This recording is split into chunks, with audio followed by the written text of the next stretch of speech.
प्रिय भक्तों, अगर आप भी चाहते हैं कि आप शनि देव की कुदृष्टि से बचे रहें और आपको शनि देव की सिर्फ आशीर्वाद और असीम कृपा ही प्राप्त हो, तो आप इस महामंत्र का जाप अवश्य करें। इस मंत्र के नियमित 108 बार जाप करने से नकारात्मक ऊर्जा और बुरी शक्तियां समाप्त होती हैं। काला जादू, टोना टोटका और तंत्र बाधा, काला जादू, टोना टोटका और तंत्र बाधा का नाश होता है। व्यक्ति का तेज और आत्मविश्वास बढ़ता है और साथ ही शनि देव की कृपा से उसे अथाह धन की प्राप्ति होती है। इसलिए प्यारे भक्तों, आप इस महामंत्र का जाप अवश्य करें। जिस भी भक्त ने आज तक इस महामंत्र का जाप किया है, उसे सिर्फ शनि देव की असीम कृपा ही प्राप्त हुई है। इसलिए प्यारे भक्तों, आप इस महामंत्र का जाप अवश्य करें। यह मंत्र बहुत ही शक्तिशाली और प्रबल मंत्र है।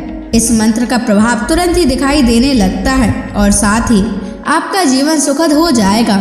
अगर आप शनि देव का आशीर्वाद प्राप्त करना चाहते हैं तो इस वीडियो को लाइक और चैनल को सब्सक्राइब जरूर कर दीजिए और कमेंट बॉक्स में जय शनि महाराज अवश्य लिख दीजिए। तो चलिए भक्तों, मंत्र का जाप करना प्रारंभ करते हैं।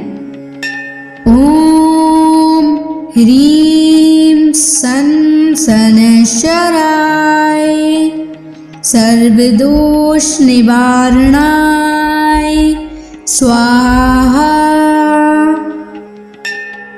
ओम ह्रीं सन शनैश्चराय सर्वदोष निवारणाय स्वाहा।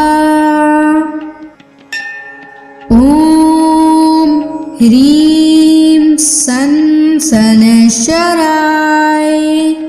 सर्वदोष निवारणाय स्वाहा। ओम ह्रीं सन शनैश्चराय सर्वदोष निवारणाय स्वाहा। ओम ह्रीं सन शनैश्चराय सर्वदोष निवारणाय स्वाहा। ओम ह्रीं सन शनैश्चराय सर्वदोष निवारणाय स्वाहा। ओम ह्रीं सन शनैश्चराय सर्वदोष निवारणाय स्वाहा। ओम ह्रीं सन शनैश्चराय सर्वदोष निवारणाय स्वाहा। ओम ह्रीं सन शनैश्चराय सर्वदोष निवारणाय स्वाहा। ओम ह्रीं सन शनैश्चराय सर्वदोष निवारणाय स्वाहा। ओम ह्रीं सन शनैश्चराय सर्वदोष निवारणाय स्वाहा। ओम ह्रीं सन शनैश्चराय सर्वदोष निवारणाय स्वाहा। ओम ह्रीं सन शनैश्चराय सर्वदोष निवारणाय स्वाहा। ओम ह्रीं सन शनैश्चराय सर्वदोष निवारणाय स्वाहा। ॐ ह्रीं सन् शनैश्चराय सर्वदोषनिवारणाय स्वाहा। ॐ ह्रीं सन् शनैश्चराय सर्वदोषनिवारणाय स्वाहा। ॐ ह्रीं सन् शनैश्चराय सर्वदोषनिवारणाय स्वाहा। ॐ ह्रीं सन् शनैश्चराय सर्वदोषनिवारणाय स्वाहा। ॐ ह्रीं सन् शनैश्चराय सर्वदोषनिवारणाय स्वाहा। ॐ ह्रीं सन् शनैश्चराय सर्वदोषनिवारणाय स्वाहा। ॐ ह्रीं सन् शनैश्चराय सर्वदोषनिवारणाय स्वाहा। ॐ ह्रीं सन् शनैश्चराय सर्वदोषनिवारणाय स्वाहा। ॐ ह्रीं सन् शनैश्चराय सर्वदोषनिवारणाय स्वाहा। ॐ ह्रीं सन् शनैश्चराय सर्वदोषनिवारणाय स्वाहा। ॐ ह्रीं सन् शनैश्चराय सर्वदोषनिवारणाय स्वाहा। ॐ ह्रीं सन् शनैश्चराय सर्वदोषनिवारणाय स्वाहा। ॐ ह्रीं सन् शनैश्चराय सर्वदोषनिवारणाय स्वाहा। ॐ ह्रीं सन् शनैश्चराय सर्वदोषनिवारणाय स्वाहा। ॐ ह्रीं सन् शनैश्चराय सर्वदोषनिवारणाय स्वाहा। ॐ ह्रीं सन् शनैश्चराय सर्वदोषनिवारणाय स्वाहा। ॐ ह्रीं सन् शनैश्चराय सर्वदोषनिवारणाय स्वाहा। ॐ ह्रीं सन् शनैश्चराय सर्वदोषनिवारणाय स्वाहा। ॐ ह्रीं सन् सनशराय सर्वदोष निवारणाय स्वाहा। ॐ ह्रीं सनशराय सर्वदोष निवारणाय स्वाहा। ॐ ह्रीं सनशराय सर्वदोष निवारणाय स्वाहा। ॐ ह्रीं सनशराय सर्वदोष निवारणाय स्वाहा। ॐ ह्रीं सनशराय सर्वदोष निवारणाय स्वाहा। ॐ ह्रीं सनशराय सर्वदोष निवारणाय स्वाहा।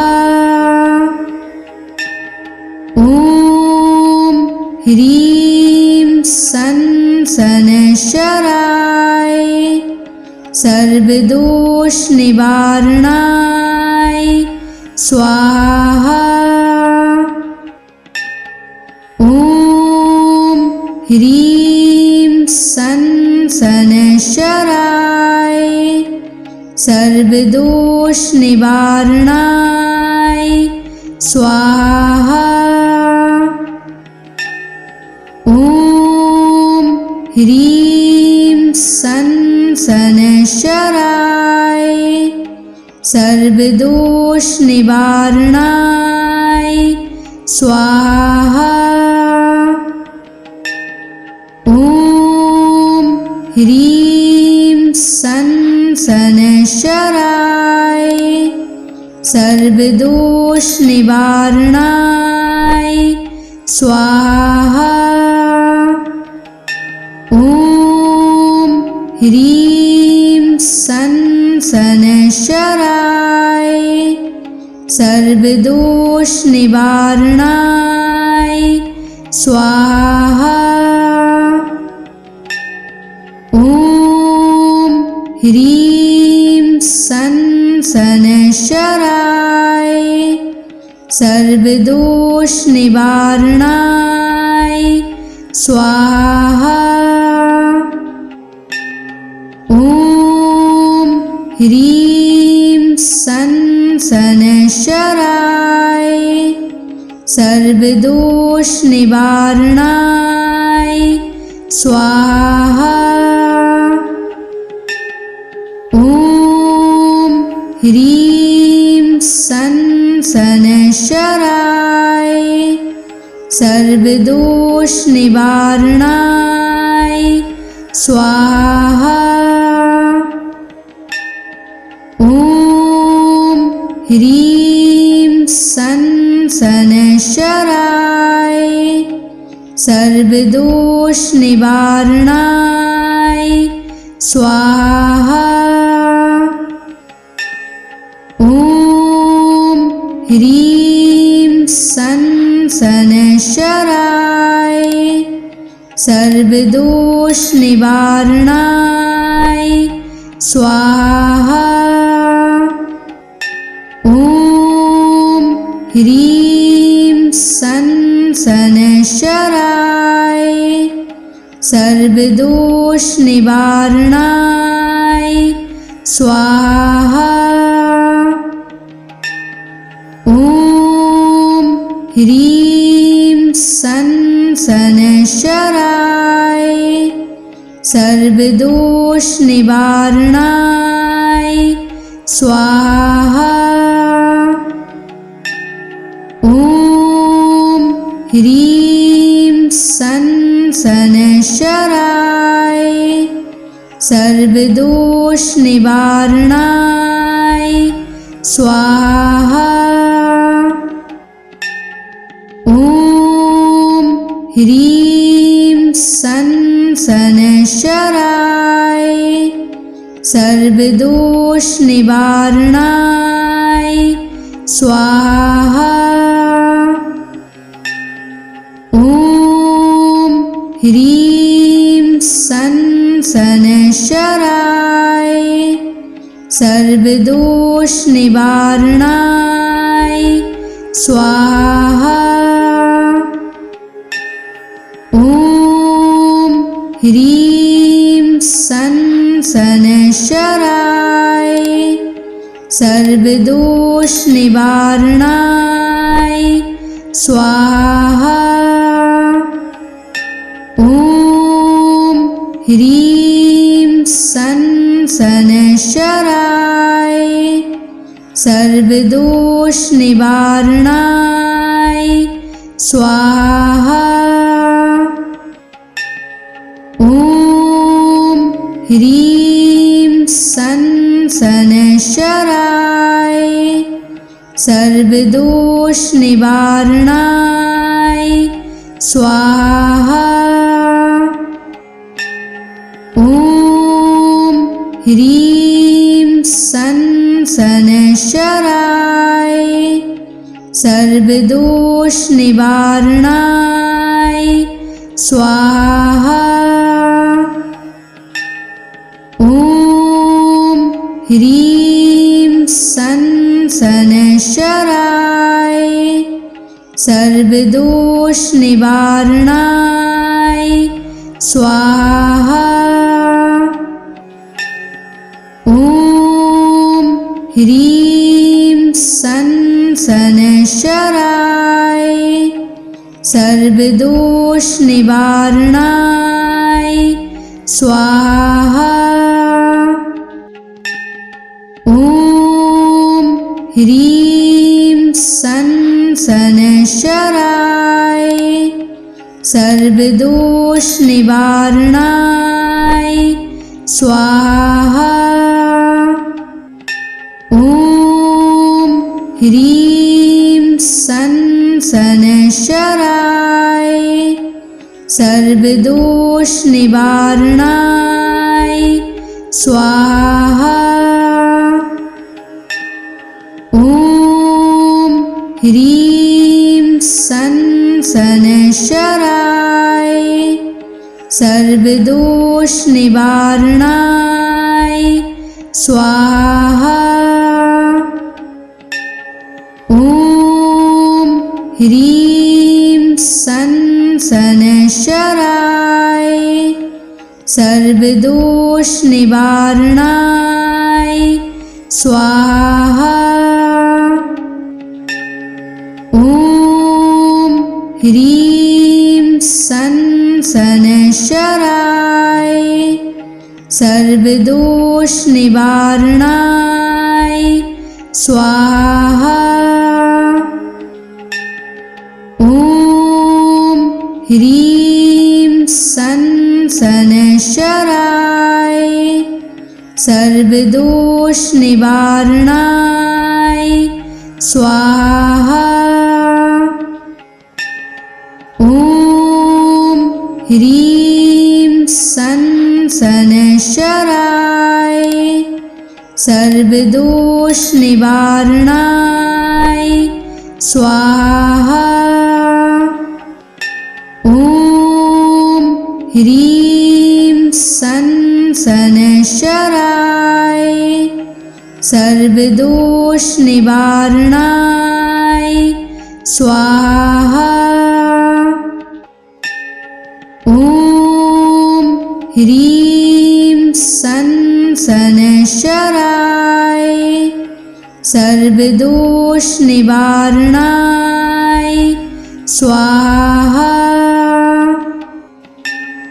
ॐ ह्रीं सन शनैश्चराय सर्वदोष निवारणाय स्वाहा।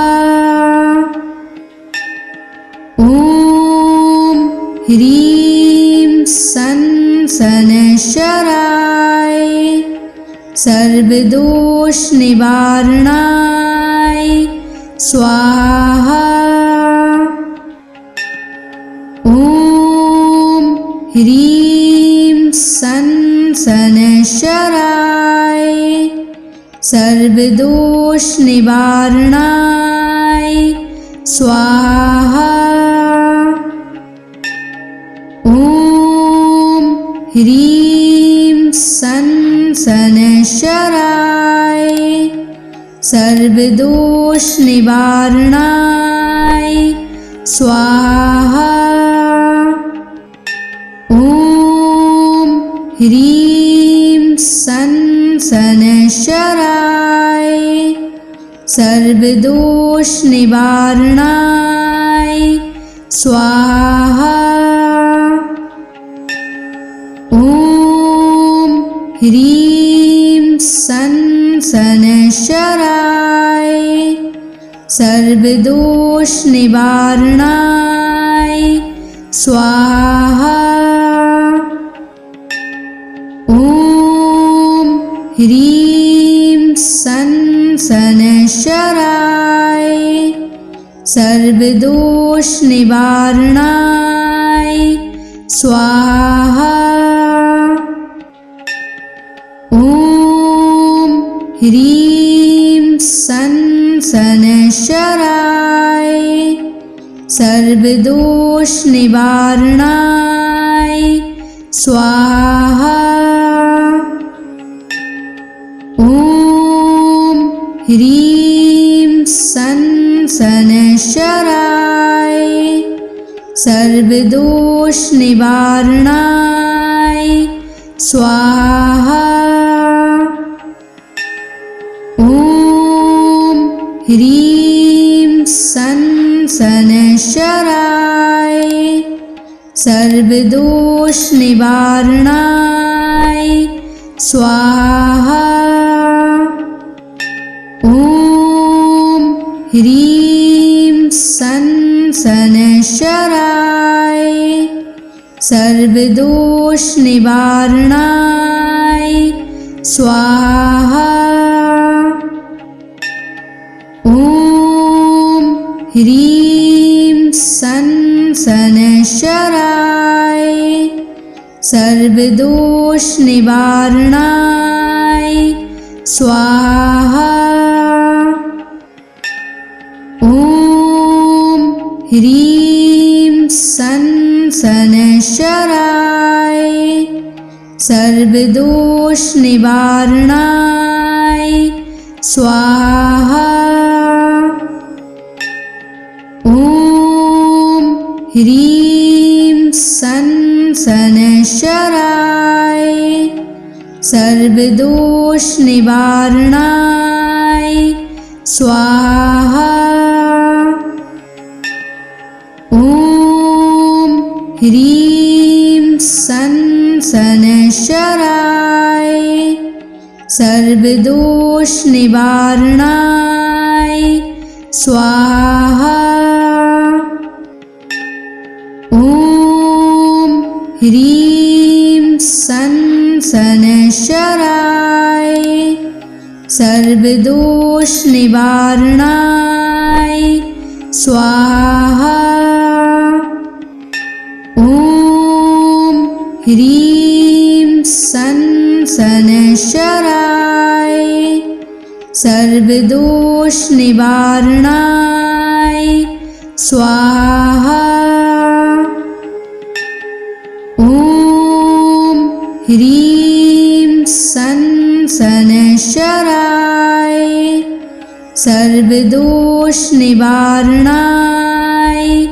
स्वाहा।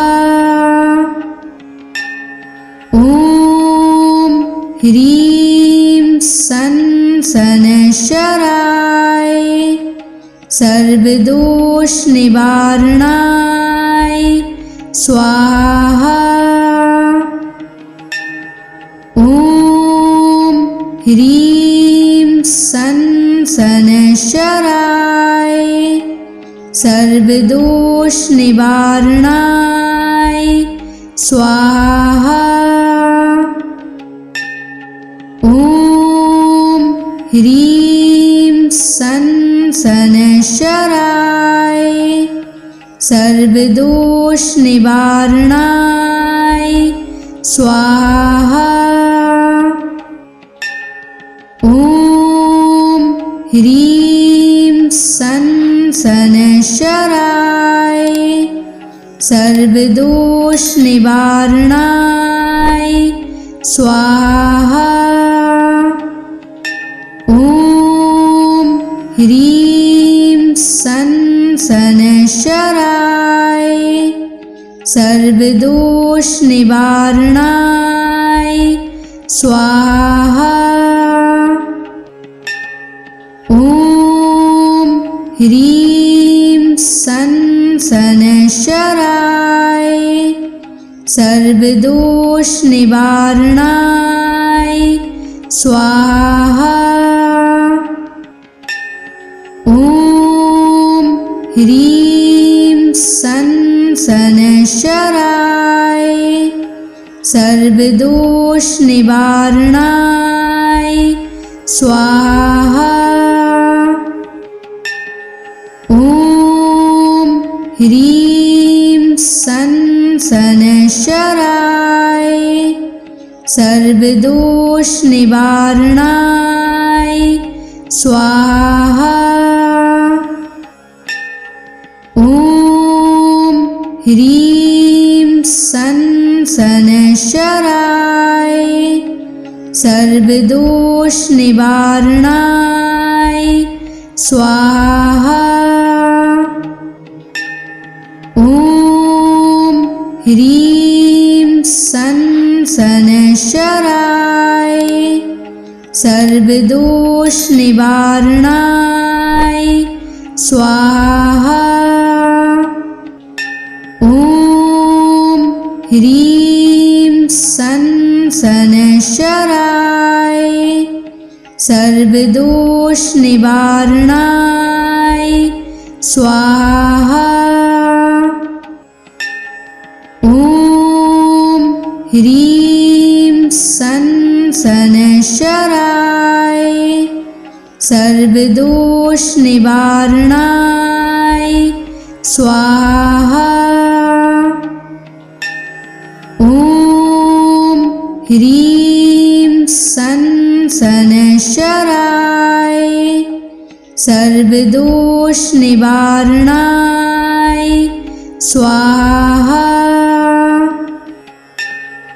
ॐ ह्रीं सं शनैश्चराय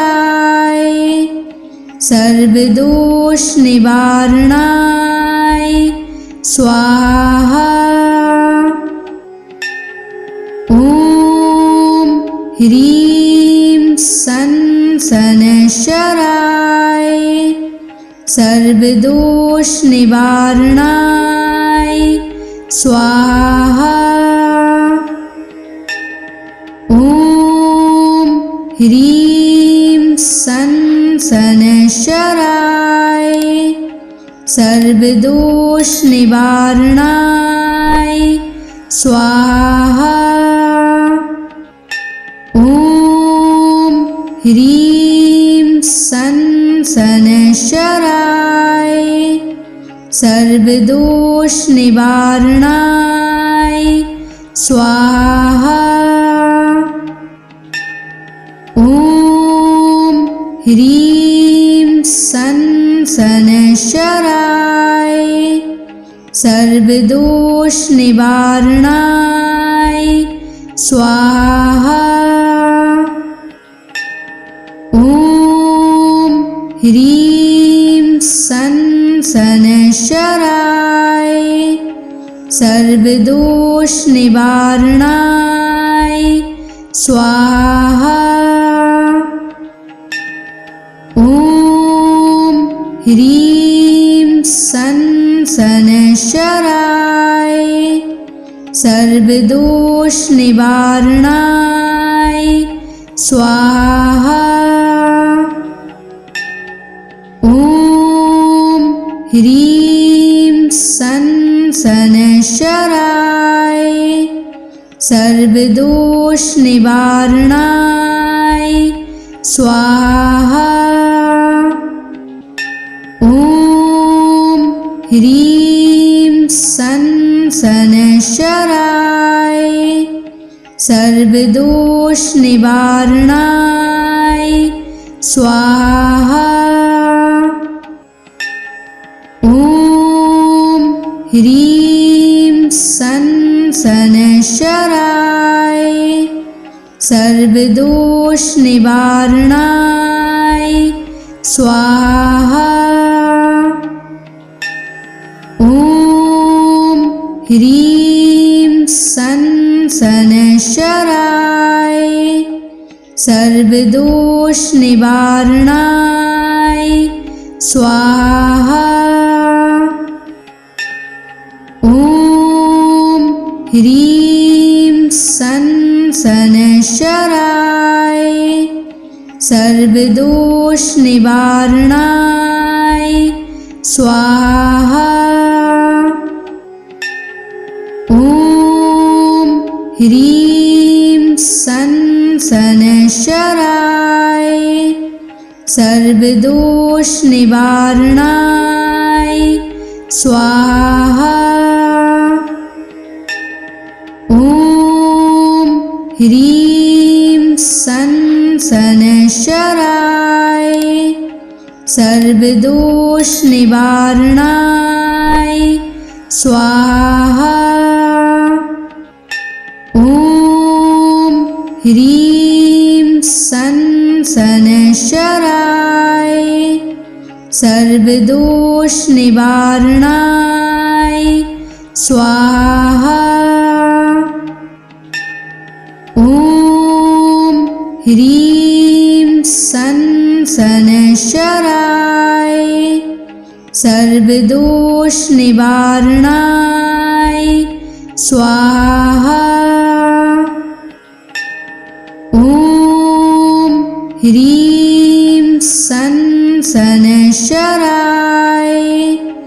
सर्वदोष निवारणाय स्वाहा। ॐ ह्रीं सन शनैश्चराय सर्वदोष निवारणाय स्वाहा। ॐ ह्रीं सन शनैश्चराय सर्वदोष निवारणाय स्वाहा। ॐ ह्रीं सन शनैश्चराय सर्वदोष निवारणाय स्वाहा। ॐ ह्रीं सन शनैश्चराय सर्वदोष निवारणाय स्वाहा। ॐ ह्रीं सन शनैश्चराय सर्वदोष निवारणाय स्वाहा। ॐ ह्रीं सन शनैश्चराय सर्वदोष निवारणाय स्वाहा। ॐ ह्रीं सन शनैश्चराय सर्वदोष निवारणाय स्वाहा। ॐ ह्रीं सन शनैश्चराय सर्वदोष निवारणाय स्वाहा। ॐ ह्रीं सन शनैश्चराय सर्वदोष निवारणाय स्वाहा। ॐ ह्रीं सन शनैश्चराय सर्वदोष निवारणाय स्वाहा। ॐ ह्रीं सन् शनैश्चराय सर्वदोषनिवारणाय स्वाहा। ॐ ह्रीं सन् शनैश्चराय सर्वदोषनिवारणाय स्वाहा।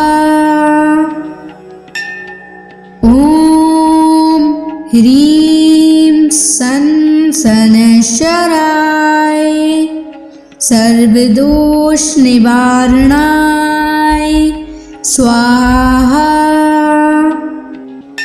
ॐ ह्रीं सन् शनैश्चराय सर्वदोषनिवारणाय स्वाहा। ॐ ह्रीं सन् शनैश्चराय सर्वदोषनिवारणाय स्वाहा। ॐ ह्रीं सन् शनैश्चराय सर्वदोषनिवारणाय स्वाहा। ॐ ह्रीं सन् शनैश्चराय सर्वदोषनिवारणाय स्वाहा। ॐ ह्रीं सन् शनैश्चराय सर्वदोषनिवारणाय स्वाहा। ॐ ह्रीं सन् शनैश्चराय सर्वदोषनिवारणाय स्वाहा। ॐ ह्रीं सन् शनैश्चराय सर्वदोषनिवारणाय स्वाहा। ॐ ह्रीं सन् शनैश्चराय सर्वदोषनिवारणाय स्वाहा। ॐ ह्रीं सन् शनैश्चराय सर्वदोषनिवारणाय स्वाहा। ॐ ह्रीं सन् शनैश्चराय सर्वदोषनिवारणाय स्वाहा। ॐ ह्रीं सन् शनैश्चराय सर्वदोषनिवारणाय स्वाहा। ॐ ह्रीं सन् शनैश्चराय सर्वदोषनिवारणाय स्वाहा। ॐ ह्रीं सन् शनैश्चराय सर्वदोषनिवारणाय स्वाहा। ॐ ह्रीं सन् शनैश्चराय सर्वदोषनिवारणाय स्वाहा। ॐ ह्रीं सन् शनैश्चराय सर्वदोषनिवारणाय स्वाहा। ॐ ह्रीं सन् शनैश्चराय सर्वदोषनिवारणाय स्वाहा। ॐ ह्रीं शनैश्चराय सर्वदोषनिवारणाय स्वाहा। ॐ ह्रीं शनैश्चराय सर्वदोषनिवारणाय स्वाहा। ॐ ह्रीं शनैश्चराय सर्वदोषनिवारणाय स्वाहा। ॐ ह्रीं शनैश्चराय सर्वदोषनिवारणाय स्वाहा। ॐ ह्रीं शनैश्चराय सर्वदोषनिवारणाय स्वाहा। ॐ ह्रीं शनैश्चराय सर्वदोषनिवारणाय स्वाहा। ॐ ह्रीं शनैश्चराय सर्वदोषनिवारणाय स्वाहा। ॐ ह्रीं शनैश्चराय सर्वदोषनिवारणाय स्वाहा। ॐ ह्रीं शनैश्चराय सर्वदोषनिवारणाय स्वाहा। ॐ ह्रीं शनैश्चराय सर्वदोषनिवारणाय स्वाहा। ॐ ह्रीं शनैश्चराय सर्वदोषनिवारणाय स्वाहा। ॐ ह्रीं शनैश्चराय सर्वदोषनिवारणाय स्वाहा। ॐ ह्रीं शनैश्चराय सर्वदोषनिवारणाय स्वाहा। ॐ ह्रीं शनैश्चराय सर्वदोषनिवारणाय स्वाहा। ॐ ह्रीं शनैश्चराय सर्वदोषनिवारणाय स्वाहा। ॐ ह्रीं शनैश्चराय सर्वदोषनिवारणाय स्वाहा। ॐ ह्रीं शनैश्चराय सर्वदोषनिवारणाय स्वाहा। ॐ ह्रीं शनैश्चराय सर्वदोषनिवारणाय स्वाहा।